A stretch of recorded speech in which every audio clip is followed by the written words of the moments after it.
मेरा नाम रितेश है। मैं अपने आप को बहुत खुशकिस्मत मानता हूँ कि मेरी शादी गुंजन से हुई। गुंजन और मेरी शादी घर वालों की मर्जी से हुई है। गुंजन बहुत सुंदर है। शुरुआत में मुझे लगा था कि वो मुझसे शादी को हाँ नहीं कहेंगी, लेकिन जब मैं उसे देखने गया तब उसके स्वभाव का पता चला। बहुत अच्छा उनका परिवार था। गुंजन जब शादी करके मेरी ज़िंदगी में आई तब से मेरी ज़िंदगी ही बदल गई। सभी मुझे कहते थे कि मैं बहुत खुशकिस्मत हूँ। अभी मेरी शादी को करीब 3 महीने ही हुए हैं। मेरा सपना था कि मैं बड़े शहर में एक बड़ा शोरूम बनवाऊँ कपड़े का। मैंने गुंजन को इसके बारे में बताया था। गुंजन को पता था कि मेरे लिए कितना बड़ा सपना है। मैं दिन रात इसी में लगा रहता हूँ। बड़ी मुश्किल से मुझे एक जगह मिली, लेकिन पैसे बहुत ज़्यादा थे, इसीलिए मैंने अपने गाँव की ज़मीन बेचने का फैसला किया। ज़मीन में मेरे पिता के दूसरे भाइयों का हिस्सा था। इसी काम के लिए मुझे कुछ दिनों तक गांव जाना पड़ रहा था। मैंने गुंजन को चलने को कहा क्योंकि पता नहीं कितना समय लग सकता है, लेकिन उसने कहा कि वो अपने मायके चली जाएंगी। मैंने सोचा कि ठीक है। गुंजन अपने मायके चली गई, मैं अपने गाँव चला गया। गुंजन से फ़ोन पे बात किया करता था। ज़मीन के कागज़ और सारी बातों में समय लग रहा था। इस दौरान मेरी पत्नी से मेरी बात होती रहती थी। मैंने एक शाम उसे फ़ोन किया तो वो कुछ बदली थी, ज़्यादा बोल नहीं रही थी। मैंने पूछा, क्या हुआ, तुम ठीक हो? वो बोली कि मुझे आपको कुछ बात बतानी है। मैंने कहा कि बताओ, क्या बोलना चाहती हो? वो थोड़ी देर चुप रही और फिर बोली कि नहीं, अभी नहीं, मैं आपको मिल के बताऊँगी। मैंने भी कहा ठीक है, लेकिन मुझे नहीं पता था कि मेरी ज़िंदगी में इतनी बड़ी बात होने वाली है। अगले दिन दोपहर को मैंने जब गुंजन को फ़ोन किया तो उसने मेरा फ़ोन नहीं उठाया। मैंने भी सोचा कि कुछ काम होगा, इसीलिए मैंने उस बात पर ज़्यादा ध्यान नहीं दिया। मैं सारा दिन अपने काम में उलझा रहा। काम भी ज़रूरी था क्योंकि वो ख़त्म करके ही मैं गुंजन के पास वापस जा सकता था। दिन भर के काम के बाद मैंने फिर शाम को गुंजन को फ़ोन किया, लेकिन इस बार उसका फ़ोन स्विच ऑफ आ रहा था। मैंने फिर सोचा कि शायद किसी काम से गई होंगी और मोबाइल स्विच ऑफ हो गया होगा। मैंने रात में फिर किया क्योंकि दिन भर बात ना हो, लेकिन रात में ज़रूर बात किया करते थे, लेकिन रात में भी उसका फ़ोन स्विच ऑफ था।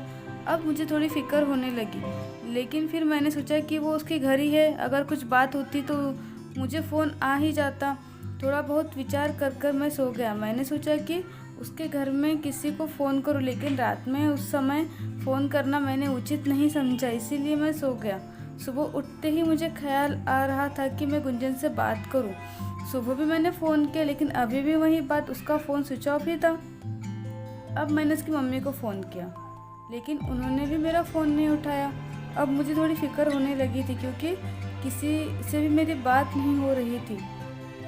करीब 3 दिन तक ना गुंजन का फ़ोन आया ना उसकी माँ का। मैं अपने काम में लगा रहा। फिर एक शाम मेरी सास का फ़ोन आया। मैंने पूछा कि गुंजन कहाँ है? वो बोली गुंजन अपनी एक चचेरी बहन की शादी में गई है, शायद वहाँ नेटवर्क नहीं होगा, इसीलिए बात नहीं हो पा रही है। मैं भूल गया था कि गुंजन ने मुझे बताया था कि वो वहाँ जाने वाली है। मेरी चिंता थोड़ी कम हुई और मैं वापस अपने काम में लग गया। गुंजन वहाँ 5 दिन तक रुकने वाली थी, इसीलिए मैंने सोचा कि शायद 5 दिनों तक मेरी गुंजन से कोई बात नहीं हो पाएंगी। मेरा काम भी लगभग ख़त्म ही हो गया था। मेरे हाथ में पैसे 2 से 4 दिन में आने ही वाले थे। जैसे ही मेरे हाथ में पैसे आए मैं वहाँ से निकल गया। वहाँ से निकलने के बाद मैं सीधा अपने पत्नी के ही घर गया उसे लेने के लिए। लेकिन जैसे ही मैं वहाँ पहुँचा तो मुझे देखकर मेरी सास खुश होने के बजाय डरी हुई दिखाई दी। मैं थोड़ी देर तक वहाँ बैठा, उनसे पूछा कि गुंजन कहाँ है? वो बोली कि वो अभी नहीं आई है। मैंने बोला कि नहीं आई है, अभी तक तो उसका फ़ोन भी नहीं लग रहा है। मैंने कहा कि आप मुझे वहाँ किसी का नंबर दे दो, कितने दिन से गुंजन से बात नहीं हुई है। वो कुछ देर तक सोचती रही, फिर बोली कि अभी मेरे पास नहीं है, मैं आपको किसी से पूछ कर देती हूँ। करीब 8 दिन हो गए थे मुझे गुंजन से बात किए। मुझे गुंजन पर गुस्सा आ रहा था कि उसका फ़ोन स्विच ऑफ क्यों है, साथ उसका फ़ोन काम ही नहीं कर रहा। तो वो किसी के फ़ोन से भी बात कर सकती थी, लेकिन उसने मुझसे बात नहीं की। मैंने सोचा था कि जब वो आएंगी तो उसे ज़रूर डांटूंगा। मेरी सास का फ़ोन नहीं आया। करीब 12 दिन हो गए। मैं उनके घर वापस गया, लेकिन अब वो घर पर नहीं थी। ना ही मेरा फ़ोन उठा रही थी। अब मेरे मन में बहुत सारे विचार आने लगे, आखिर क्या बात है जो गुंजन और उसके घर वाले मुझसे इस तरह का बर्ताव कर रहे हैं। मैंने उन्हें मैसेज किया कि अब मैं पुलिस के पास जाऊंगा।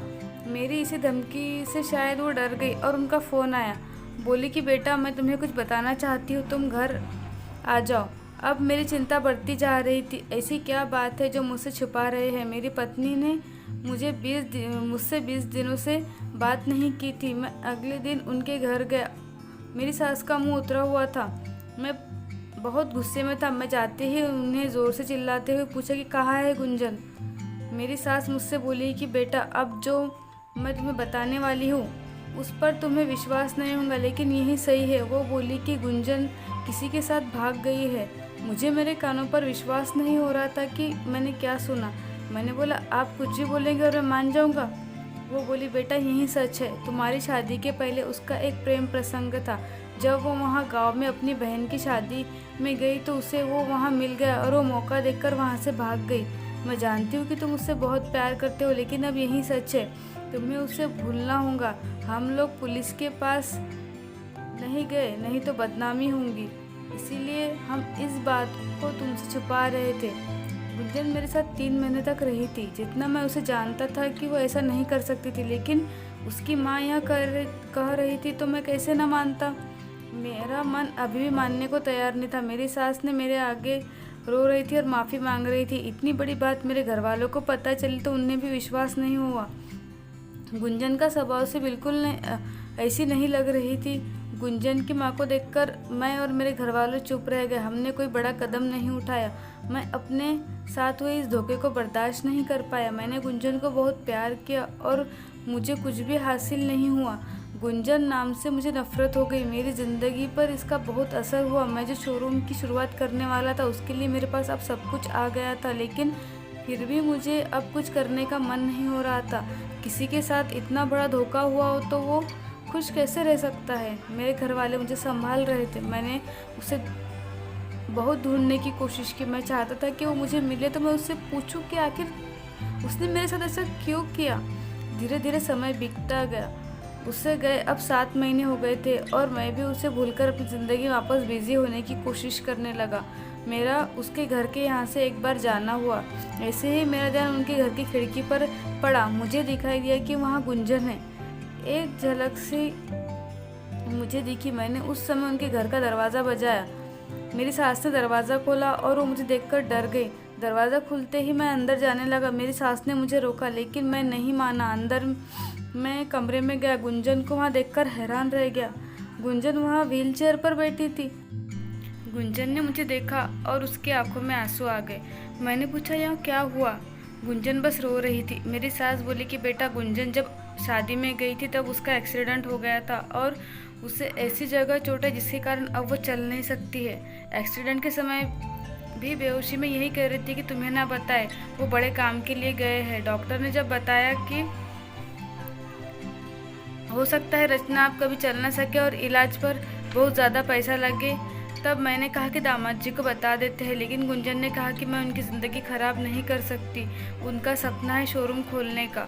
उनकी ज़िंदगी में जाऊंगी तो उन पर बोझ ही बनूंगी। इसीलिए गुंजन ने यह झूठ तुम्हें कहने को कहा ताकि तुम उससे भला बुरा कहकर भूल जाओ और उससे नफरत करो।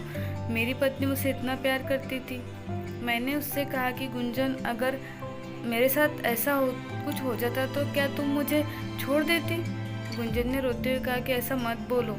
गुंजन ने कहा कि मैं आपकी दोषी हूँ। एक्सीडेंट के समय हमारा बच्चा जो मेरे गर्भ में था वो भी नहीं बचा। आप मुझे भूल जाए, दूसरी शादी कर लीजिए।